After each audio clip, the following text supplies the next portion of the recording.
Hi all, എൻ്റെ പേര് Manu Thomas. ഞാൻ ലീഡ് IASലെ പബ്ലിക് അഡ്മിനിസ്ട്രേഷൻ ഫാക്കൽറ്റിയാണ്. ഈ ഒരു പബ്ലിക് അഡ്മിനിസ്ട്രേഷൻ എന്നുള്ള ഓപ്ഷണൽ സബ്ജക്റ്റ് നിങ്ങൾക്ക് എത്രത്തോളം നിങ്ങളുടെ സിവിൽ സർവീസ് എന്നുള്ള ഒരു ഡ്രീം അല്ലെങ്കിൽ അതൊരു കരിയറായിട്ട് എടുത്ത് പഠിക്കാൻ ആഗ്രഹിക്കുന്ന നിങ്ങളെ സംബന്ധിച്ചിടത്തോളം പബ്ലിക് അഡ്മിനിസ്ട്രേഷൻ എന്നുള്ള ഒരു ഓപ്ഷനിൽ എത്രത്തോളം നിങ്ങളെ ഹെൽപ്പ് ചെയ്യും, അതുപോലെ തന്നെ ഏതൊക്കെ മേഖലകളിലാണ് ഈ ഒരു പബ്ലിക് അഡ്മിനിസ്ട്രേഷൻ എടുത്ത് പഠിച്ചു കഴിഞ്ഞാൽ നിങ്ങൾക്ക് ബെനഫിഷ്യൽ ആവുക എന്നുള്ളതിനെ പറ്റിയും ഈ ഒരു സെഷനിലൂടെ നിങ്ങൾക്ക് ഞാൻ പറഞ്ഞുതരാൻ ആഗ്രഹിക്കുന്നു. അപ്പം ഏകദേശം 5 വർഷത്തെ ടീച്ചിങ് എക്സ്പീരിയൻസ് എനിക്ക് പബ്ലിക് അഡ്മിനിസ്ട്രേഷനിലുണ്ട്. അതുകൂടാതെ UPSC എക്സ്പീരിയൻസും, അതുപോലെ തന്നെ ഞാനിപ്പം കേരള സർവകലാശാലയുടെ ഒരു റിസർച്ച് സ്കോളറാണ്. പബ്ലിക് അഡ്മിനിസ്ട്രേഷൻ തന്നെയാണ് റിസർച്ച് ചെയ്യുന്നത്. UGC നെറ്റ് JRFോട് കൂടിയാണ് ഈ ഒരു റിസർച്ച് കണ്ടിന്യൂ ചെയ്യുന്നത്. അതുകൊണ്ട് തന്നെ ഈ ഒരു പബ്ലിക് അഡ്മിനിസ്ട്രേഷൻ എന്നുള്ള മേഖലയെപ്പറ്റി ആധികാരികമായി നിങ്ങൾക്ക് ഒരു ഐഡിയ തരാൻ ആണ് ഞാൻ ഈ സെഷൻ ഉദ്ദേശിക്കുന്നത്. കഴിഞ്ഞൊരു 5 വർഷത്തെ കാലയളവിൽ ഏകദേശം 50+ സ്റ്റുഡൻസിന് ടീച്ചിങ്ങും ഫുൾ ഫ്ലെജഡ് ക്ലാസ്സസ് കൊടുത്തിട്ടുണ്ട്. അതിലേറ്റവും എടുത്തു പറയേണ്ട ഒരു അച്ചീവ്മെൻ്റ് എന്ന് പറഞ്ഞാൽ സിവിൽ സർവീസ് എക്സാം 2022 190ാമത്തെ റാങ്കോടുകൂടി കേരള കേഡർ IPS സ്വന്തമാക്കിയ അച്യുത് അശോകാണ്.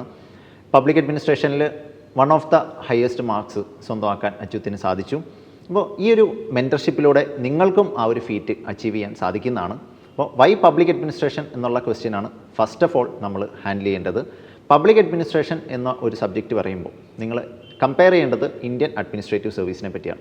അതായത് നിങ്ങൾ ഈ ഒരു സിവിൽ സർവീസ് എക്സാമിൽ ഫസ്റ്റ് ആൻഡ് ഫോർമോസ്റ്റ് കൊടുക്കാൻ പോകുന്ന ഒരു ഓപ്ഷൻ എന്ന് പറയുന്നത് IAS ആണ്. അതിനുശേഷമായിരിക്കും മജോറിറ്റി, അതായത് 95% ആൾക്കാരും IAS ആയിരിക്കും ഫസ്റ്റ് ഓപ്ഷൻ ചൂസ് ചെയ്യുന്നത്. അതിനുശേഷമായിരിക്കും IFS, IPS അങ്ങനെയുള്ള ബാക്കിയുള്ള സർവീസസ് വരുന്നത്.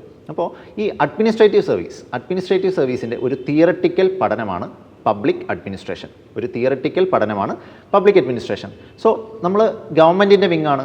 അപ്പോൾ ഗവൺമെൻറ്റിൻ്റെ വിങ്ങായിട്ട് നമ്മൾ വർക്ക് ചെയ്യുമ്പോൾ ഗവൺമെൻറ്റിൻ്റെ ലെജിസ്ലേഷൻ അല്ലെങ്കിൽ ഗവൺമെൻറ്റിൻ്റെ ഒരു അപ്പാരറ്റസ് അതിനെപ്പറ്റി പഠിക്കുന്ന ഒരു പഠനശാഖയാണ് പൊളിറ്റിക്കൽ സയൻസ്. പക്ഷേ ഇംപ്ലിമെൻറ്റേഷൻ, അതായത് ഈ പൊളിറ്റിക്സ് ഡിസൈഡ് ചെയ്യുന്ന കാര്യങ്ങൾ ഇംപ്ലിമെൻറ്റ് ചെയ്യുന്ന ഒരു വിങ്ങാണ് എക്സിക്യൂട്ടീവിൻ്റെ ഭാഗമായിട്ടാണ് ഈ ഒരു ഇന്ത്യൻ അഡ്മിനിസ്ട്രേറ്റീവ് സർവീസൊക്കെ ഉണ്ടാകുന്നത്.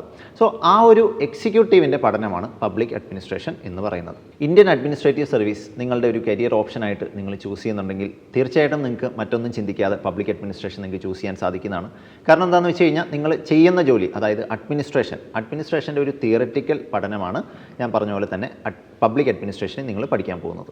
പബ്ലിക് അഡ്മിനിസ്ട്രേഷൻ എന്നുള്ള ഒരു ഓപ്ഷനിൽ നിങ്ങൾ ചൂസ് ചെയ്ത് പഠിക്കുമ്പോൾ തീർച്ചയായിട്ടും നിങ്ങളെ പ്രിപ്പറേഷൻ ഫേസിലും അതുപോലെ തന്നെ പ്രിപ്പറേഷന് ശേഷം നിങ്ങളുടെ സെലക്ഷൻ അല്ലെങ്കിൽ ട്രെയിനിങ് ഫേസിലും ഈ ഒരു ഓപ്ഷണൽ സബ്ജക്റ്റ് നിങ്ങളെ ഒരുപാട് ഹെൽപ്പ് ചെയ്യുന്നതാണ്. അതാണ് ഞാൻ പറഞ്ഞത്, ഈ ഒരു നിങ്ങൾ ആവാൻ പോകുന്ന ഒരു ജോലി അല്ലെങ്കിൽ നിങ്ങൾ ആഗ്രഹിക്കുന്ന ഒരു ജോലി ഇന്ത്യൻ അഡ്മിനിസ്ട്രേറ്റീവ് സർവീസ്, അതിൻ്റെ ഒരു തിയററ്റിക്കൽ നോളജാണ് നിങ്ങൾക്ക് ഈ ഒരു പബ്ലിക് അഡ്മിനിസ്ട്രേഷന് ലഭിക്കുന്നത്. ഇനി പബ്ലിക് അഡ്മിനിസ്ട്രേഷൻ നിങ്ങൾ ചൂസ് ചെയ്യുകയാണെങ്കിൽ നിങ്ങൾക്ക് ലഭിക്കുന്ന ഏറ്റവും വലിയൊരു അഡ്വാൻറ്റേജ് എന്ന് പറഞ്ഞു കഴിഞ്ഞാൽ ഈ ഒരു പ്രിപ്പറേഷൻ ഫേസിൽ തന്നെയാണ്. ഈ പ്രിപ്പറേഷൻ ഫേസിൽ ബാക്കിയുള്ള സബ്ജക്ട്സുമായിട്ട് ഒരു വലിയ രീതിയിലുള്ള ഒരു ഓവർലാപ്പിംഗ് നിങ്ങൾക്ക് വരുന്നുണ്ട്. അതുകൊണ്ട് തന്നെ നിങ്ങൾക്ക് പഠിക്കേണ്ട ഒരു ബേർഡൻ, എക്സ്ട്രാ പഠിക്കേണ്ട ഒരു ബേർഡൻ നിങ്ങൾക്ക് ഒരുപാട് കുറയുന്നതായിരിക്കും. ഇപ്പോൾ നമ്മൾ സിവിൽ സർവീസ് എക്സാമിൻ്റെ സിലബസ് എടുത്ത് നോക്കിക്കഴിഞ്ഞാൽ 4 ജനറൽ സ്റ്റഡീസ് പേപ്പേഴ്സാണുള്ളത്. ജനറൽ സ്റ്റഡീസ് 1, ജനറൽ സ്റ്റഡീസ് 2, 3, 4 എന്നുള്ള പേരിൽ 4 ജനറൽ സ്റ്റഡീസ് പേപ്പർ. ഈ 4 ജനറൽ സ്റ്റഡീസ് പേപ്പേഴ്സും 250 മാർക്ക് വെച്ചിട്ടാണ്. എങ്കിൽ പോലും ഈ ഒരു 250 മാർക്കിൽ പബ്ലിക് അഡ്മിനിസ്ട്രേഷൻ എന്നുള്ള ഒരു ഓപ്ഷണൽ സബ്ജക്റ്റ് ഈ 4 ജനറൽ സ്റ്റഡീസ് പേപ്പറിലും നല്ല ഓവർലാപ്പിംഗ് പ്രൊവൈഡ് ചെയ്യുന്ന സബ്ജക്റ്റാണ് പബ്ലിക് അഡ്മിനിസ്ട്രേഷൻ. ഇപ്പോൾ ജനറൽ സ്റ്റഡീസ് 2 എടുത്തു കഴിഞ്ഞാൽ അത് നമ്മൾ ഡീൽ ചെയ്യുന്നത് കോൺസ്റ്റിറ്റ്യൂഷൻ, പൊളിറ്റിക്, ഗവേണൻസ് എന്നിങ്ങനെയുള്ള സബ്ജക്ട്സുകളാണ്. ഇതാണ് പബ്ലിക് അഡ്മിനിസ്ട്രേഷൻ പേപ്പർ 2-ൽ നിങ്ങൾ ഡീറ്റെയിൽഡ് ആയിട്ട് പഠിക്കാൻ പോകുന്ന ഒരു സബ്ജക്റ്റ്. ഏകദേശം 60% സിലബസ് കവറേജ് GS 2-ൽ നിങ്ങൾക്ക് ലഭിക്കുന്നതായിരിക്കും. അതുപോലെ തന്നെ GS 3 നോക്കിക്കഴിഞ്ഞാൽ ഇന്ത്യൻ ഇക്കണോമി, ഇന്ത്യയുടെ ഒരു സമ്പദ് വ്യവസ്ഥയെ പറ്റി പഠിക്കുമ്പം പബ്ലിക് അഡ്മിനിസ്ട്രേഷനിൽ നമ്മൾ ബജറ്റിങ്, അതുപോലെ തന്നെ ഫിനാൻഷ്യൽ അഡ്മിനിസ്ട്രേഷൻ ഇതൊക്കെ പഠിക്കുമ്പോൾ GS 3-ലും നിങ്ങൾക്ക് ഒരുപാട് ഹെൽപ്പ് ചെയ്യുന്നതാണ്. ഇനി GS 4-ലേക്ക് വന്നു കഴിഞ്ഞാൽ ജനറൽ സ്റ്റഡീസ് 4 എന്ന് പറയുന്നത് എത്തിക്സ്, ഇൻറ്റഗ്രിറ്റി, ആപ്റ്റിറ്റ്യൂഡ് എന്നിങ്ങനെയുള്ള പേപ്പറാണ്. അപ്പോൾ എത്തിക്സ്, ഇൻറ്റഗ്രിറ്റി, ആപ്റ്റിറ്റ്യൂഡ് നമ്മൾ പ്രധാനമായിട്ടും പഠിക്കുന്നത് ഈ പബ്ലിക് സർവീസിലേക്ക് കയറുന്ന ഒരു എംപ്ലോയി അയാളുടെ ജീവിതത്തിൽ പുലർത്തേണ്ട അല്ലെങ്കിൽ പ്രൊഫഷണൽ സർവീസിൽ പുലർത്തേണ്ട മൂല്യങ്ങളെ പറ്റിയാണ് പറയുന്നത്. ഫോർ എക്സാമ്പിൾ ഇപ്പോൾ ഇൻറ്റഗ്രിറ്റി അല്ലെങ്കിൽ ഇംപാർഷ്യാലിറ്റി, ന്യൂട്രാലിറ്റി ഇങ്ങനെയുള്ള വാല്യൂസ് എല്ലാം നിങ്ങൾ എത്തിക്സിൽ 1 by 1 ആയിട്ട് പഠിക്കുമ്പം അതേ വാല്യൂസും മൂല്യങ്ങളുടെയും ആവശ്യകതയാണ് നിങ്ങൾ പബ്ലിക് അഡ്മിനിസ്ട്രേഷനിൽ പഠിക്കുന്നത്. അപ്പോൾ പബ്ലിക് അഡ്മിനിസ്ട്രേഷനിൽ ഒരു ഇന്ത്യൻ അഡ്മിനിസ്ട്രേറ്റീവ് സർവീസ് ഓഫീസർ അല്ലെങ്കിൽ ഒരു സിവിൽ സർവീസ് ഓഫീസർ എന്നുള്ള നിലയ്ക്ക് നിങ്ങൾ പ്രൊഫഷണലായിട്ട് എന്തൊക്കെ വാല്യൂസാണ് നിങ്ങൾ നിങ്ങളുടെ പ്രൊഫഷണൽ സർവീസിൽ മുന്നോട്ട് കൊണ്ടുവരേണ്ടത് എന്നുള്ള കാര്യങ്ങളൊക്കെ നമ്മൾ ആധികാരികമായിട്ട് 1 by 1 ആയിട്ട് നമ്മൾ ഈ ഒരു പബ്ലിക് അഡ്മിനിസ്ട്രേഷൻ സിലബസ് കവർ ചെയ്യുന്നുണ്ട്. അതുകൊണ്ട് തന്നെ ഈ GS 1, 2, 3, 4 ജനറൽ സ്റ്റഡീസിൻ്റെ 4 പേപ്പേഴ്സിലും അത്യാവശ്യം നല്ല രീതിയിലുള്ള ഓവർലാപ്പിങ്ങും കവറേജും ഈ ഒരു പബ്ലിക് അഡ്മിനിസ്ട്രേഷൻ പേപ്പറിൽ ലഭിക്കുന്നുണ്ട്. ഒരു എക്സാമ്പിൾ പറയുകയാണെങ്കിൽ ജെൻഡർ ബജറ്റിംഗ്, അതായത് വിമൻ സെൻട്രിക് ആയിട്ടുള്ള ഇനീഷ്യേറ്റീവ്സ് ബജറ്റിൽ കൊണ്ടുവരുന്ന ഒരു ഇനീഷ്യേറ്റീവാണ് ജെൻഡർ ബജറ്റിംഗ് എന്ന് പറയുന്നത്. അപ്പോൾ പ്രീവിയസ് ഇയറിൽ UPSC ചോദിച്ചത് ഇങ്ങനെയാണ്, ഒരേ ക്വസ്റ്റ്യൻ തന്നെ ഓപ്ഷണൽ പേപ്പറിലും ചോദിച്ചു, അതുപോലെ തന്നെ ജനറൽ സ്റ്റഡീസ് പേപ്പർ 2ലും ചോദിച്ചു. അതായത് what is gender budgeting, what is it significance എന്നുള്ളത് പേപ്പർ 2 കോൺസ്റ്റിറ്റ്യൂഷൻ പൊളിറ്റി അതിൻ്റെ ഭാഗമായിട്ട് ചോദിച്ചു. അതുപോലെ തന്നെ പബ്ലിക് അഡ്മിനിസ്ട്രേഷൻ ഓപ്ഷണൽ പേപ്പറിലും ചോദിച്ചു.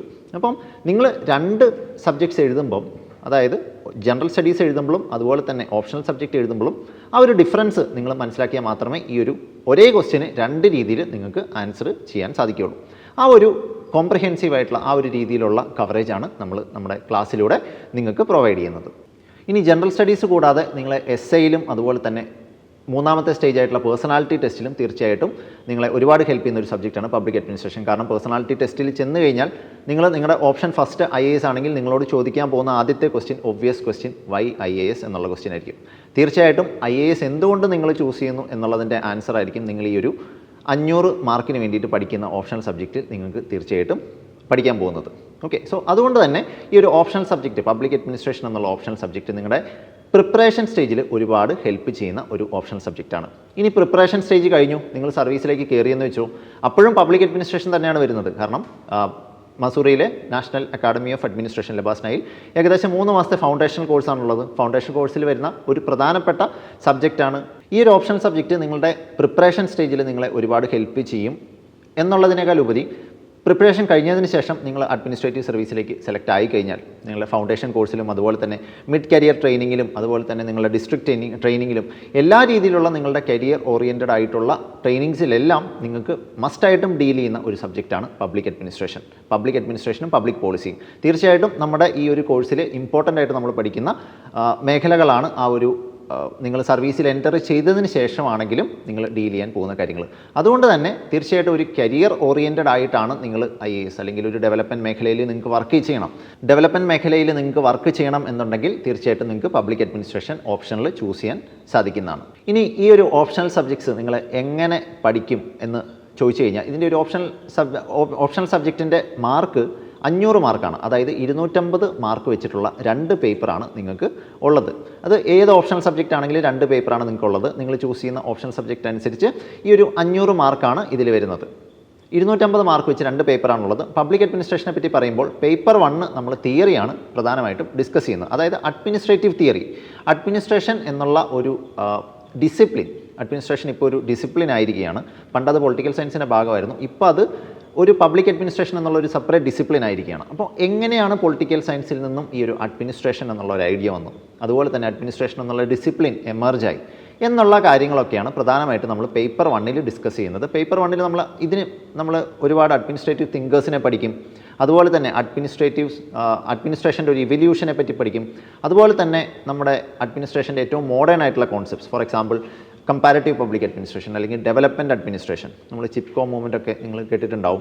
അങ്ങനെയുള്ള ഏറ്റവും നൂതനമായിട്ടുള്ള ആസ്പെക്ട്സും ഡെവലപ്മെൻറ്റ്സും എല്ലാമാണ് നമ്മൾ പേപ്പർ 1 ഡിസ്കസ് ചെയ്യുന്നത്. ഇനി ഈ പേപ്പർ 1 250 മാർക്സാണ്.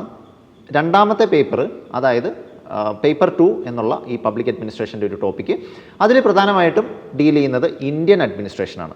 ഇന്ത്യൻ അഡ്മിനിസ്ട്രേഷൻ എന്ന് പറയുമ്പോൾ നിങ്ങൾ സിവിൽ സർവീസിൻ്റെ ചെറിയൊരു ബാക്ക്ഗ്രൗണ്ട് ഉള്ള ആൾക്കാരാണെങ്കിൽ പോലും ഇന്ത്യൻ ഭരണഘടന നിങ്ങൾക്കറിയാം.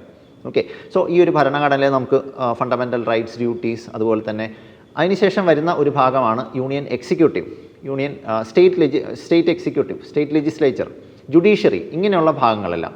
ഇതെല്ലാമാണ് പേപ്പർ 2 നമ്മൾ പ്രധാനമായിട്ടും ഡിസ്കസ് ചെയ്യുന്നത്. അപ്പോൾ എക്സിക്യൂട്ടീവിനെ പറ്റി പറയുമ്പം നമ്മൾ പ്രസിഡൻറ്റിനെ പഠിക്കും, അതുപോലെ തന്നെ പ്രൈം മിനിസ്റ്ററെ പഠിക്കും, അതുപോലെ തന്നെ ഇവരുടെ എക്സിക്യൂട്ടീവ് ഓഫീസറായിട്ടുള്ള ക്യാബിനറ്റ് സെക്രട്ടറിയെ പഠിക്കും. അതേ അപ്പാരറ്റസ് തന്നെ നമ്മൾ സ്റ്റേറ്റ് ലെവലിലും പഠിക്കും. ചീഫ് മിനിസ്റ്റർ, അതുപോലെ തന്നെ ചീഫ് സെക്രട്ടറി, ഗവർണർ, അതുപോലെ തന്നെ ജുഡീഷ്യറി പഠിക്കും. ജുഡീഷ്യറി, കോടതി, സുപ്രീം കോർട്ട്, ഹൈക്കോർട്ട്, അതുപോലെ തന്നെ സബോർഡിനേറ്റ് കോർട്സ്, ഇങ്ങനെയുള്ള ഒരു മെക്കാനിസത്തിലാണ് ഇത് പഠിക്കുന്നത്. അപ്പോൾ ഈ ഒരു സെക്കൻഡ് പേപ്പർ നമ്മൾ പഠിക്കുമ്പോഴത്തേക്കും തീർച്ചയായിട്ടും നമ്മുടെ ഡേ ടു ഡേ അഫയേഴ്സാണ് ഇതിൽ ഡിസ്കസ് ചെയ്യുന്നത്. അപ്പോൾ നമുക്കറിയാം പത്രം വായിക്കുന്ന ഒരാളെ സംബന്ധിച്ചിടത്തോളം ഈ ഒരു പത്രത്തിലൂടെ നിങ്ങൾ ഈ ഒരു ന്യൂസിനെ പറ്റി അല്ലെങ്കിൽ ഈ ഒരു എന്താ സംഭവിക്കുന്നത്, ഇപ്പം ന്യൂഡൽഹിയിൽ എന്താണ് സംഭവിക്കുന്നത് അല്ലെങ്കിൽ തിരുവനന്തപുരത്ത് എന്താണ് സംഭവിക്കുന്നത്, ഇങ്ങനെയുള്ള കാര്യങ്ങളെല്ലാം നിങ്ങൾ അപ്ഡേറ്റഡ് ആയിരിക്കും. ആ കാര്യങ്ങളൊക്കെയാണ് പ്രധാനമായിട്ട് നമ്മളിവിടെ അപ്ലൈ ചെയ്യുന്നത്, പേപ്പർ 2 അപ്ലൈ ചെയ്യുന്നത്. അപ്പോൾ ഞാനിത് പറഞ്ഞെന്താണെന്ന് വെച്ച് കഴിഞ്ഞാൽ ഈ പേപ്പർ 2 എന്ന് പറയുന്നത് ഒരു ഹൈലി ഡൈനാമിക് ആയിട്ടുള്ള ഒരു ഏരിയ ആണ്. ഡൈനാമിക് എന്ന് പറഞ്ഞു കഴിഞ്ഞാൽ നമ്മൾ ഡേ ടു ഡേ നടക്കുന്ന കാര്യങ്ങളെ പറ്റിയുള്ള കറക്റ്റായിട്ടുള്ളൊരു അവബോധം നിങ്ങൾക്കുണ്ടെങ്കിൽ തീർച്ചയായിട്ടും ഒരു ഹൈ സ്കോർ നിങ്ങൾക്ക് പേപ്പർ 2 നേടാൻ സാധിക്കുന്നതാണ്. തീർച്ചയായിട്ടും സിവിൽ സർവീസ് പ്രിപ്പറേഷൻ്റെ ഒരു കോറായിട്ടുള്ള കാര്യമാണ് പത്രം, ന്യൂസ് പേപ്പർ എന്ന് പറയുന്നത്. അപ്പം ന്യൂസ് പേപ്പർ റെഗുലറായിട്ട് വായിക്കുന്ന ഒരാളെ സംബന്ധിച്ചിടത്തോളം പബ്ലിക് അഡ്മിനിസ്ട്രേഷൻ പേപ്പർ 2 ഒരു ഡീസൻറ്റ് സ്കോർ കിട്ടാൻ വലിയ ബുദ്ധിമുട്ടൊന്നുമില്ല. പക്ഷേ നന്നായിട്ട് പഠിക്കണം, അല്ലെങ്കിൽ എനിക്ക് IAS തന്നെ വേണം എന്നാഗ്രഹിച്ച് പഠിക്കുന്ന ഒരാളെ സംബന്ധിച്ചിടത്തോളം ഹൈ സ്കോർ കിട്ടാവുന്ന ഒരു പേപ്പറാണ് പേപ്പർ 2. അതുപോലെ തന്നെ പേപ്പർ 1 എന്ന് പറഞ്ഞു കഴിഞ്ഞാൽ നന്നായിട്ട് മനസ്സിലാക്കി പഠിച്ചു കഴിഞ്ഞാൽ ഈ അഡ്മിനിസ്ട്രേറ്റീവ് തിങ്കേഴ്സ്, അഡ്മിനിസ്ട്രേഷൻ ഇവല്യൂഷൻ, ഈ പോർഷൻസ് എല്ലാം നന്നായിട്ട് പഠിച്ചു കഴിഞ്ഞാൽ തീർച്ചയായിട്ടും നിങ്ങൾക്ക് പേപ്പർ 1 നല്ലൊരു സ്കോർ നിങ്ങൾക്ക് മേടിക്കാൻ സാധിക്കുന്നതാണ്. കഴിഞ്ഞ വർഷമൊക്കെ നിങ്ങളുടെ ഈ ഒരു സ്കോറിംഗ് പാറ്റേൺ നമ്മൾ എടുത്തു നോക്കിക്കഴിഞ്ഞാൽ ഏകദേശം നമുക്കറിയാൻ സാധിക്കും 300+ അച്ചീവ് ചെയ്തിട്ടുള്ള ഒരുപാട് സക്സസ്ഫുൾ കാൻഡിഡേറ്റ്സ് നമുക്ക് കാണാൻ സാധിക്കും. അപ്പോൾ ഈ ഒരു പബ്ലിക് അഡ്മിനിസ്ട്രേഷൻ നിങ്ങൾക്ക് പഠിക്കണം എന്നുള്ള ഒരു ആഗ്രഹം നിങ്ങൾക്ക് ഉണ്ടെങ്കിൽ തീർച്ചയായിട്ടും നിങ്ങൾക്ക് നമ്മുടെ കോഴ്സിൽ ജോയിൻ ചെയ്യാം. നമ്മൾ ഒരു കോംപ്രിഹെൻസീവ് ആയിട്ടുള്ള ഒരു കോഴ്സാണ് ഇവിടെ ഡിസൈൻ ചെയ്തിരിക്കുന്നത്. നമ്മൾ ആ ഒരു കോഴ്സിൻ്റെ സ്ട്രക്ചർ ഞാൻ പറഞ്ഞുതരാം. നിങ്ങൾക്ക് റെഗുലർ ആയിട്ടുള്ള ക്ലാസ്സസ് ഉണ്ടാവും, ലൈവായിട്ടുള്ള അതുപോലെ തന്നെ റെക്കോർഡഡ് സെഷൻസും ഉള്ള ക്ലാസ്സസ് പ്രൊവൈഡ് ചെയ്യുന്നതായിരിക്കും.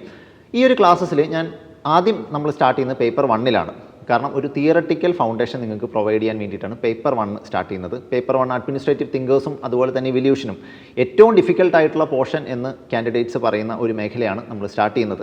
അത് നിങ്ങൾക്ക് നല്ല രീതിയിൽ ആഴത്തിൽ പറഞ്ഞു തരികയാണ് ഞാൻ ആദ്യം ചെയ്യുന്നത്. തീർച്ചയായിട്ടും ഒരു ഇൻട്രാക്റ്റീവ് സെഷനിലൂടെ ആയിരിക്കും അത് പറഞ്ഞു തരുന്നത്. ഇപ്പോൾ ഫോർ എക്സാമ്പിൾ പറയുകയാണെങ്കിൽ ഇപ്പം ടെയ്ലറിൻ്റെ ഒരു അഡ്മിനിസ്ട്രേറ്റീവ് തിയറിയാണ് നമ്മൾ ആദ്യം സ്റ്റാർട്ട് ചെയ്യുന്നത്. അപ്പം ചാർലി ചാപ്ലിൻ്റെ ഒരു മോഡേൺ ടൈംസ് എന്നുള്ള ഒരു യൂട്യൂബ് വീഡിയോ ഉണ്ട്, ഒരു മൂവിയാണ് അത്. യൂട്യൂബ് വീഡിയോ വഴിയായിട്ട് നിങ്ങളെ കാണിച്ചു തന്ന് ഈ ഒരു ടൈലറിസം എങ്ങനെയാണ് ഇംപ്ലിമെൻറ്റ് ചെയ്യുന്നത് എന്നുള്ള ഒരു പ്രാക്ടിക്കൽ നോളജ് നിങ്ങൾക്ക് പ്രൊവൈഡ് ചെയ്യും. അതുപോലെ തന്നെ ടൈലറിസം ഏറ്റവും റീസെൻ്റായിട്ട് ന്യൂസിലൊക്കെ ഉണ്ടായിരുന്നു, ആമസോൺ പോലുള്ള കമ്പനികൾ ടൈലറിസം എങ്ങനെ അഡോപ്റ്റ് ചെയ്യുന്നു എന്നുള്ളത്. അപ്പോൾ ഈ ഒരു ന്യൂസുമായിട്ട് കണക്ട് ചെയ്ത് നിങ്ങൾക്ക് അത് പറഞ്ഞു തരുമ്പോഴത്തേക്കും ഈ ഒരു തിയറട്ടിക്കൽ നോളജ് നിങ്ങൾക്ക് കറക്റ്റായിട്ട് അങ്ങ് കിട്ടും. അതുപോലെ തന്നെ വേരിയസ് അപ്രോച്ചസ്, ഇപ്പം ടൈലറിൻ്റെ അപ്രോച്ച് വരുന്നത് ക്ലാസിക്കൽ തിയറി എന്നുള്ള ഒരു ഗണത്തിലാണ്. അത് കഴിഞ്ഞിട്ട് ബിഹേവിയറലിസം വരും, അതുപോലെ തന്നെ പാർട്ടിസിപ്പേറ്റീവ് മാനേജ്മെൻറ്റ് അപ്രോച്ച്, ഇങ്ങനെയുള്ള ഡിഫറൻ്റ് ആയിട്ടുള്ള അപ്രോച്ചസ് എല്ലാം തന്നെ നിങ്ങൾക്ക് എക്സാമ്പിൾസ് സഹിതം, അതായത് ലൈവ് എക്സാമ്പിൾസ് സഹിതം മനസ്സിലാകുന്ന രീതിയിൽ നിങ്ങൾക്ക് ആദ്യത്തെ സെഷനിൽ നമ്മൾ കവർ ചെയ്യുന്നതാണ്. അപ്പോൾ ഈ ഒരു പേപ്പർ 1 നിങ്ങൾ ഇമ്പോർട്ടൻ്റ് ആയിട്ട് പഠിച്ചു വെക്കേണ്ട 4 unit, unit 1, unit 2, unit 3, unit 4, ഇങ്ങനെ 4 യൂണിറ്റ്സ് തീർച്ചയായിട്ടും ഈ ഒരു തിയറട്ടിക്കൽ ബാക്ക്ഗ്രൗണ്ട് നിങ്ങൾക്ക് നന്നായിട്ട് പ്രൊവൈഡ് ചെയ്യുന്ന ഒരു ഏരിയയാണ്. അതായിരിക്കും നമ്മൾ ആദ്യം എംഫസൈസ് ചെയ്ത് പഠിക്കുക. അതിനുശേഷം നന്നായിട്ട് നിങ്ങൾക്ക് മനസ്സിലായി എന്നുള്ള ഒരു സ്റ്റേജിലേക്ക് എത്തുമ്പോൾ നമ്മൾ പ്രാക്ടീസ് ടെസ്റ്റുകളും റിവിഷൻ ടെസ്റ്റുകളും ഈ ഒരു മേഖലയിൽ കണ്ടക്ട് ചെയ്യും. കാരണം നമ്മൾ പഠിക്കുന്നതിനേക്കാളും ബുദ്ധിമുട്ടാണ് ഈ പഠിച്ച കാര്യങ്ങൾ കറക്റ്റായിട്ട് ഒരു സ്ട്രക്ചറൈസ്ഡ് ആയിട്ട് ഇപ്പം എഴുതാൻ വേണ്ടിയിട്ട്. ഇപ്പോൾ ക്വസ്റ്റ്യൻസ് ചോദിക്കുന്നത് ചിലപ്പോൾ 150 വേർഡ്സിലോ അല്ലെങ്കിൽ 250 വേർഡ്സിലോ ആയിരിക്കും. ഈ ഒരു 250 വേർഡ്സിൽ പ്രൊവൈഡ് ചെയ്തിരിക്കുന്ന സ്പേസിൽ നമുക്കറിയാവുന്ന കണ്ടൻസ് എഴുതി വെക്കുക എന്ന് പറയുന്നത് അത്യാവശ്യം നല്ല പ്രാക്ടീസ് വേണ്ട ഒരു കാര്യമാണ്. അതായിരിക്കും നിങ്ങൾക്ക് സെക്കൻഡ് സ്റ്റേജിൽ നിങ്ങൾക്ക് പ്രൊവൈഡ് ചെയ്യാൻ പോകുന്നത്. അപ്പോൾ ഈ ഒരു ആൻസർ റൈറ്റിംഗ് സെഷൻ, അതായത് ഈ നമുക്ക് വീക്കിലി ആയിട്ടുള്ള ആൻസർ റൈറ്റിംഗ് ടെസ്റ്റുകൾ ഉണ്ടാവും.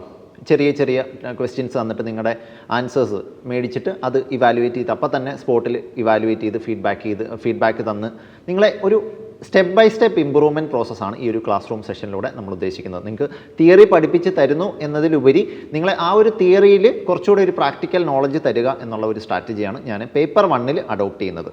പിന്നെ പേപ്പർ 2 വരുമ്പോഴത്തേക്കും നമുക്കറിയാം കറണ്ട് അഫേഴ്സുമായിട്ട് ലിങ്ക് ചെയ്തിട്ടുള്ളൊരു സബ്ജക്റ്റാണ്. അപ്പം ഡേ ടു ഡേ ആയിട്ട് നടക്കുന്ന പൊളിറ്റിക്കൽ, ഇക്കണോമിക്കൽ അല്ലെങ്കിൽ ബാക്കിയുള്ള അഡ്മിനിസ്ട്രേറ്റീവ് ആയിട്ടുള്ള എല്ലാ കാര്യങ്ങളും നമ്മൾ കവർ ചെയ്യണം. അപ്പോൾ അതൊരു ലൈവ് ഡിസ്കഷൻ എന്നുള്ള രീതിയിലായിരിക്കും നമ്മൾ മുന്നോട്ട് പോവുക. അതുകൂടാതെ ഓരോ ദിവസവും വന്ന ഇപ്പോൾ ഫോർ എക്സാമ്പിൾ നമ്മുടെ 17th ലോക്സഭ ഇലക്ഷൻസ് വരികയാണ്. അപ്പോൾ ലോക്സഭ ഇലക്ഷൻസിനെ സംബന്ധിച്ചിട്ടുള്ള ന്യൂസ് വരുമ്പോഴത്തേക്കും നമ്മുടെ കഴിഞ്ഞ ലോക്സഭയിൽ എത്രത്തോളം പാർട്ടിസിപ്പേഷൻ ഉണ്ടായിരുന്നു. ഇപ്പോൾ ഫോർ എക്സാമ്പിൾ നമ്മുടെ ലോക്സഭ ഇലക്ഷൻസ് വരികയാണ്. അപ്പോൾ ലോക്സഭ ഇലക്ഷൻസ് വരുമ്പോഴത്തേക്കും ന്യൂസ് പേപ്പർ എല്ലാം ആ ഒരു ഇലക്ഷൻ ന്യൂസ് ആയിരിക്കും. അപ്പോൾ നമുക്ക് എന്താ ചെയ്യാൻ പറ്റുന്നത്? നമുക്ക് നമ്മുടെ പ്രിപ്പറേഷനിൽ 17th ലോക്സഭ, അതായത് പ്രീവിയസ് ലോക്സഭയുടെ ഒരു സ്റ്റാറ്റിസ്റ്റിക്സ് നമുക്ക് ഗവൺമെൻറ് വെബ്സൈറ്റിൽ നിന്ന് എടുക്കാൻ പറ്റും. എത്ര പേര് പാർലമെൻറ്റ് കറക്റ്റായിട്ട് സമ്മേളനത്തിൽ പങ്കെടുത്തു, അതുപോലെ തന്നെ വിമൻ കാൻഡിഡേറ്റ്സ് അല്ലെങ്കിൽ വിമൻ മെമ്പേഴ്സ്, പാർലമെൻറ്റ് മെമ്പേഴ്സ് എത്ര പേര് ഡിസ്കഷൻസിൽ പങ്കെടുത്തു, അതുപോലെ തന്നെ എത്ര സെഷൻസ് അരങ്ങേറി. അപ്പോൾ ഇതൊരു ഹിസ്റ്റോറിക്കലായിട്ടുള്ള ഒരു അനാലിസിസ് നമ്മൾ പേപ്പർ 2-ൽ കണ്ടക്ട് ചെയ്യുന്നത്. ഹിസ്റ്റോറിക്കൽ എന്ന് പറഞ്ഞാൽ ഫ്രം ദ നെഹ്റുവിയൻ ടൈംസ്, ആ ഒരു സമയം തൊട്ട് ഇപ്പോൾ വരെയുള്ള ഒരു പാർലമെൻറ്റ് റെലവൻസ് നമ്മൾ തീർച്ചയായിട്ടും ആ ഒരു രീതിയിലാണ് നമ്മൾ പഠിച്ചു പോകുന്നത്. കാരണം ഇലക്ഷൻ്റെ വർഷമാണ്, തീർച്ചയായിട്ടും പാർലമെൻറ്റിൻ്റെ ഒരു റോൾ, ഒരു ക്വസ്റ്റ്യൻ എന്നുള്ള ഒരു എന്താ പറയുക, എന്താണ് ഇപ്പം നിലവിൽ പാർലമെൻറ്റിൻ്റെ ഒരു റോൾ എന്നുള്ള ഒരു ക്വസ്റ്റ്യൻ തീർച്ചയായിട്ടും നമുക്ക് പ്രതീക്ഷിക്കാവുന്നതാണ് അടുത്ത വർഷത്തെ ഒരു മെയിൻസിൽ. അപ്പോൾ ആ ഒരു രീതിയിലാണ് നമ്മൾ പേപ്പർ 2 ഡിസ്കസ് ചെയ്യുന്നത്. അപ്പോൾ നിങ്ങളൊന്ന് നോക്കിയാൽ മനസ്സിലാവും, ഇതേ സബ്ജക്റ്റ് തന്നെയാണ് നമ്മൾ GS2 കോൺസ്റ്റിറ്റ്യൂഷൻ പൊളിറ്റിയിലും പഠിക്കുന്നത്. ഇലക്ഷൻ മാറ്റേഴ്സ്, എങ്ങനെയാണ് ഇലക്ഷൻ നടക്കുന്നത്, ലോക്സഭ ഇലക്ഷൻസ്, രാജ്യസഭ ഇലക്ഷൻസ്, ഇങ്ങനെയുള്ള കാര്യങ്ങളൊക്കെ തന്നെയാണ് GS2-ലും പഠിക്കുന്നത്. പേപ്പർ 2 പബ്ലിക് അഡ്മിനിസ്ട്രേഷൻ്റെ പേപ്പർ 2-ലും ഇതേ കാര്യങ്ങളാണ് പഠിക്കുന്നത്. പക്ഷേ എന്നാലും നമ്മൾ പേപ്പർ 2-ൽ ഓപ്ഷണൽ സബ്ജക്ട്സിലേക്ക് വരുമ്പോഴത്തേക്കും നമ്മൾ കുറച്ചുകൂടെ ഇൻഡെപ്ത് ആയിട്ടായിരിക്കും പഠിക്കുക. അതായത് ഞാനിപ്പോൾ പറഞ്ഞ പോലെ തന്നെ പാർലമെൻറ്റിൻ്റെ ഡെലിബറേറ്റീവ് റോൾ, ആ ഒരു ഡെലിബറേറ്റീവ് റോൾ പിക്കപ്പ് ചെയ്തിട്ടായിരിക്കും പഠിക്കുന്നത്. ഒരു കമ്പാരിറ്റീവ് ആസ്പെക്റ്റ് ആണ്. അതായത് നെഹ്റുവിയൻ ടൈംസ് തൊട്ട് ഇന്ദിരാഗാന്ധിയുടെ ടൈംസ്, രാജീവ് ഗാന്ധിയുടെ ടൈം, അതുപോലെ തന്നെ കൊയിലീഷൻ പൊളിറ്റിക്സ് സ്റ്റാർട്ട് ചെയ്തു 1990s ശേഷം. ആ ഒരു സമയത്തൊക്കെ എങ്ങനെയാണ് പാർലമെൻറ്റ് വർക്ക് ചെയ്ത്, ഇങ്ങനെയുള്ള കാര്യങ്ങളൊക്കെയാണ് പ്രധാനമായിട്ടും ഈ ഒരു നമ്മുടെ ന്യൂസ് ഇവൻറ്റിനെ സംബന്ധിച്ച് നമ്മൾ ഡിസ്കസ് ചെയ്യുന്നത്. ഇങ്ങനെ ഏത് ന്യൂസ് ഇവൻ്റ് ആണെങ്കിൽ പോലും നമ്മൾ കമ്പയർ ചെയ്ത് ആ ഒരു റെലവൻസോട് കൂടിയാണ് നമ്മൾ പേപ്പർ 2 പഠിക്കുന്നത്. ഈ ഒരു പേപ്പർ 2 പഠിച്ചതിന് ശേഷവും ഈ ഒരു എൻറ്റയർ പ്രോസസ്സിൽ നമ്മൾ സ്ട്രെസ് ചെയ്യുന്ന മറ്റൊരു കാര്യം പേപ്പർ 1-ഉം പേപ്പർ 2-ഉം തമ്മിലുള്ള ലിങ്കേജാണ്. അതായത് നമ്മൾ പേപ്പർ 2 ഇപ്പോൾ എഴുതുമ്പം, ഫോർ എക്സാമ്പിൾ ഇലക്ഷൻ്റെ കാര്യം എഴുതി കഴിഞ്ഞാൽ ഇലക്ഷനെ പറ്റി പ്രതിപാദിച്ചിട്ടുള്ള ഏതെങ്കിലും തിങ്കേഴ്സിനെ കൂട്ടുപിടിച്ചിട്ടായിരിക്കും നമ്മൾ അതിനെപ്പറ്റി പറയുന്നത്. എങ്കിൽ മാത്രമേ നമുക്ക് ഓപ്ഷണൽ സബ്ജക്ട്സിൻ്റെ ഒരു ഇമ്പോർട്ടൻസ്, സ്പെഷ്യലൈസ്ഡ് സബ്ജക്റ്റാണ് ഓപ്ഷണൽ സബ്ജക്റ്റ്, ആ ഒരു സ്പെഷ്യലൈസേഷൻ എന്നുള്ള ഒരു ആസ്പെക്റ്റ് നമുക്ക് ഇതിൽ എംഫസൈസ് ചെയ്യാൻ പറ്റത്തുള്ളൂ. അപ്പോഴാണ് ഞാൻ നേരത്തെ പറഞ്ഞ പോലെ തന്നെ ഇപ്പം ജെൻഡർ ബജറ്റിംഗ് എന്നുള്ളത് GS2-ൽ ജനറൽ സ്റ്റഡീസ്, ജനറൽ ആയിട്ടുള്ള ഒരു ടോപ്പിക്കാണ്. അവിടെ സ്പെഷ്യലൈസ്ഡ് ആയിട്ടുള്ള സ്പെസിഫിക് ആയിട്ടുള്ള നോളജ് ഒന്നും ആവശ്യമില്ല, ജനറൽ ആയിട്ടുള്ള ഒരു കോൺസെപ്റ്റാണ് അവിടെ വേണ്ടത്. പക്ഷേ ഓപ്ഷനിലേക്ക് വരുമ്പോഴത്തേക്കും സ്പെസിഫിക് ആയിരിക്കണം, സ്പെഷ്യലൈസ്ഡ് നോളജാണ് നമുക്ക് വേണ്ടത്. അപ്പോൾ അതുകൊണ്ട് തന്നെ ഇപ്പോൾ ജെൻഡർ ബജറ്റിംഗ് എക്സാമ്പിൾ എടുത്തു കഴിഞ്ഞാലും നമുക്ക് ആ ഒരു തിങ്കേഴ്സിനെ കൂട്ടുപിടിച്ച് നമ്മൾ ഈ ഒരു ക്വസ്റ്റ്യന് ആൻസർ എഴുതുമ്പോഴത്തേക്കും നമുക്ക് അതിൻ്റെ ഒരു ഓപ്ഷണലിൻ്റെ ഒരു പെർസ്പെക്റ്റീവാണ് കിട്ടുന്നത്. പക്ഷേ ജനറൽ സ്റ്റഡീസ് എഴുതുമ്പം അങ്ങനെയല്ല. ജനറൽ സ്റ്റഡീസ് എഴുതുമ്പോൾ നമുക്ക് ഈ ഒരു ജെൻഡർ ബജറ്റിംഗ് എവിടെയാണ് ഇൻട്രൊഡ്യൂസ് ചെയ്ത്, ഇന്ത്യയിൽ എങ്ങനെയാണ് ഇൻട്രൊഡ്യൂസ് ചെയ്ത് എന്നൊക്കെയുള്ള എക്സാമ്പിൾസ് വെച്ച് നമുക്ക് അത് ജനറലായിട്ട് എഴുതിയാൽ മതിയാവും. ഓക്കെ, സോ അതാണ് ഈ ഒരു ഓപ്ഷണൽ സബ്ജക്റ്റും അതുപോലെ തന്നെ ജനറൽ സ്റ്റഡീസും ആൻസർ എഴുതുമ്പോഴുള്ള ഡിഫറൻസ്. ആ ഒരു ഡിഫറൻസ് നിങ്ങൾ എങ്ങനെ ആൻസർ എഴുതുമ്പോൾ റിഫ്ലക്റ്റ് ചെയ്യണം എന്നുള്ള ഒരു ട്രെയിനിങ്ങും നിങ്ങൾക്ക് ഈ ഒരു കോച്ചിങ്ങിലൂടെ പ്രൊവൈഡ് ചെയ്യുന്നതായിരിക്കും. അപ്പോൾ ഈ ഒരു പബ്ലിക് അഡ്മിനിസ്ട്രേഷൻ എന്നുള്ള ഒരു ഓപ്ഷണൽ സബ്ജക്റ്റ് നിങ്ങൾക്ക് പഠിക്കാൻ ആഗ്രഹം തോന്നുന്നുണ്ടെങ്കിൽ തീർച്ചയായിട്ടും ലീഡ് IASൽ നിങ്ങൾക്ക് ജോയിൻ ചെയ്യാം. ഇവിടെ നമ്മൾ ഈ ഒരു പബ്ലിക് അഡ്മിനിസ്ട്രേഷൻ ഓപ്ഷനിൽ ഡിസൈൻ ചെയ്തിരിക്കുന്ന ഒരു ഹൈബ്രിഡ് മോഡിലാണ്. നിങ്ങളൊരു വർക്കിംഗ് ആസ്പിരൻ്റ് ആണെങ്കിൽ പോലും നിങ്ങൾക്ക് തീർച്ചയായിട്ടും ഇതിൽ ജോയിൻ ചെയ്യാൻ സാധിക്കുന്നതാണ്. നിങ്ങൾക്ക് ഓൺലൈനായിട്ട് ഈ ഒരു ക്ലാസ്സസ് അറ്റൻഡ് ചെയ്യാൻ സാധിക്കുന്നതാണ്. ഓഫ്ലൈനായിട്ടും ക്ലാസ്സസ് അവൈലബിൾ ആയിരിക്കും. നിങ്ങൾ ട്രിവാൻഡ്രം ബേസ്ഡ് ആയിട്ടാണെന്നുണ്ടെങ്കിൽ തീർച്ചയായിട്ടും ഇവിടെ വന്ന് ക്ലാസ് അറ്റൻഡ് ചെയ്യാവുന്നതാണ്. ഓൺലൈനായിട്ടും നിങ്ങൾക്ക് ക്ലാസ്സസ് പ്രൊവൈഡ് ചെയ്യുന്നതാണ്. ഇനി ഓൺലൈൻ നിങ്ങൾക്ക് ലൈവ് അറ്റൻഡ് ചെയ്യാൻ സാധിച്ചില്ലെങ്കിൽ നിങ്ങൾക്ക് റെക്കോർഡിങ്സും പ്രൊവൈഡ് ചെയ്യുന്നതാണ്. അപ്പോൾ വെറും ഒരു ക്ലാസ് റൂം സെഷൻ എന്നതിലുപരി നിങ്ങൾക്കൊരു മൾട്ടി ഡൈമെൻഷൻ ആയിട്ടുള്ള ഒരു ലേണിംഗ് അപ്രോച്ചാണ്, ലേണിംഗ് എൻവയോൺമെൻ്റ് ആണ് ഇവിടെ ലീഡ് IAS പ്രൊവൈഡ് ചെയ്യുന്നത്. അതെങ്ങനെയാണെന്ന് വെച്ച് കഴിഞ്ഞാൽ ഒരു സ്കിൽ ഡെവലപ്മെൻറ്റ് ബേസ്ഡ് ആയിട്ടുള്ള ഒരു ലേണിംഗ് അറ്റ്മോസ്ഫിയർ ആണ്. അതായത് സ്കിൽ ഡെവലപ്മെൻറ്റ് എന്ന് പറയുമ്പം നമ്മളിപ്പം തിയററ്റിക്കൽ നോളജ് ഞാൻ നിങ്ങൾക്ക് ക്ലാസ് റൂമിലൂടെ പ്രൊവൈഡ് ചെയ്തു, അതിനുള്ള എക്സാമ്പിൾസും പ്രാക്ടിക്കൽ നോളജും ഞാൻ നിങ്ങൾക്ക് പ്രൊവൈഡ് ചെയ്തു. എന്നിരുന്നാൽ പോലും ഇതിനെപ്പറ്റി നിങ്ങൾക്ക് ധാരണ ഉണ്ടെങ്കിൽ പോലും ഈ ഒരു 150 വേർഡ്സ് അല്ലെങ്കിൽ 250 വേർഡ്സിലേക്ക് നിങ്ങൾക്കത് എഴുതി കൺവേ ചെയ്യുക എന്ന് പറയുന്നത് അല്പം എന്താ പറയുക, പ്രാക്ടീസ് വേണ്ട ഒരു കാര്യമാണ്. അതാണ് നമ്മൾ ആ ഒരു റൈറ്റിംഗ് സ്കില്ലാണ് നമ്മൾ ഈ ഒരു സെഷനിലൂടെ നമ്മൾ ഡെവലപ്പ് ചെയ്യാൻ ഉദ്ദേശിക്കുന്നത്. അപ്പോൾ ഈ ഒരു സ്കിൽ ഡെവലപ്മെൻറ്റ് നിങ്ങൾക്ക് ഈ ഒരു 4.5 months ഡ്യൂറേഷനുള്ള കോഴ്സ് കഴിയുമ്പോഴത്തേക്കും ഈ ഒരു skill development, answer writing skill, ആ ഒരു സ്കില്ല് നിങ്ങൾക്ക് ലഭിക്കുന്നതായിരിക്കും. ഈ ഒരു സ്കിൽ ഡെവലപ്മെൻറ്റ് പ്രോസസ്സ് നമ്മൾ എങ്ങനെയാണ് മോൾഡ് ചെയ്യുന്നതെന്ന് വെച്ച് കഴിഞ്ഞാൽ, ഇപ്പം റെഗുലർ ആയിട്ടുള്ള നമുക്ക് പ്രാക്ടീസ് സെഷൻസ് ഉണ്ടാവും. അതായത് ഒരു 3 to 4 ക്വസ്റ്റ്യൻസ് നിങ്ങൾക്ക് വർക്കൗട്ട് ചെയ്യാൻ തന്നിട്ട് മെൻറ്റർ തന്നെ, അതായത് ഞാൻ തന്നെ നിങ്ങൾക്ക് റിവ്യൂ ചെയ്ത് തരുന്നതായിരിക്കും, പേഴ്സണലായിട്ടുള്ള ഫീഡ്ബാക്കും തരുന്നതായിരിക്കും. അപ്പോൾ അത് വെച്ചിട്ട് നിങ്ങൾക്ക് നെക്സ്റ്റ് ടെസ്റ്റിൽ, അതായത് നമുക്ക് വീക്കിലി ടെസ്റ്റുകൾ ഉണ്ടാവും, നെക്സ്റ്റ് ടെസ്റ്റിൽ കൂടുതൽ ഇമ്പ്രൂവ്മെൻറ്റ്സ് വരുത്താൻ സാധിക്കുന്നതാണ്. ഈ ഒരു അപ്രോച്ചാണ് നമ്മൾ കഴിഞ്ഞ വർഷത്തെ സെഷൻസിലും കണ്ടിന്യൂ ചെയ്തത്. അച്യുത്തിന് GS2-ലും അതുപോലെ തന്നെ പബ്ലിക് അഡ്മിനിസ്ട്രേഷൻ്റെ സ്കോറിലും നല്ലൊരു ഇമ്പ്രൂവ്മെൻറ്റ് വരുത്താൻ വേണ്ടിയിട്ട് ഈ ഒരു ആൻസർ റൈറ്റിംഗ് സെഷൻ ഒരുപാട് ഹെൽപ്പ് ചെയ്തിട്ടുണ്ട്. സോ ഈ ഒരു കോഴ്സിൽ ജോയിൻ ചെയ്യുക വഴിയായിട്ട് തീർച്ചയായിട്ടും നിങ്ങൾക്ക് സിവിൽ സർവീസിൽ ഓപ്ഷണൽ സബ്ജക്റ്റിൽ നല്ലൊരു മാർക്ക് നിങ്ങൾക്ക് സ്കോർ ചെയ്യാൻ സാധിക്കുന്നതാണ്. അപ്പം ഓപ്ഷണൽ സബ്ജക്റ്റിലെ മാർക്ക് നിങ്ങൾക്കറിയാം എത്രത്തോളം ഇമ്പോർട്ടൻ്റ് ആണെന്നുള്ളത്. ഓരോ മാർക്കും നിങ്ങളുടെ റാങ്കും അതുപോലെ തന്നെ നിങ്ങൾ ഏത് സർവീസിൽ വരുന്നു എന്നുള്ളതും നിർണ്ണയിക്കുന്നതാണ്. അപ്പോൾ അതുകൊണ്ട് തന്നെ ഓപ്ഷണൽ സബ്ജക്റ്റ് 500 മാർക്സിൽ ഒരു 300+ നിങ്ങൾ ടാർഗറ്റ് ചെയ്ത് നിങ്ങൾക്ക് പഠിച്ചു കഴിഞ്ഞാലും 300+ നിങ്ങൾക്ക് അച്ചീവ് ചെയ്യാൻ സാധിച്ചു കഴിഞ്ഞാൽ തീർച്ചയായിട്ടും IAS എന്നുള്ള സ്വപ്നത്തിലേക്ക് നിങ്ങൾ തീർച്ചയായിട്ടും എത്തുന്നതാണ്.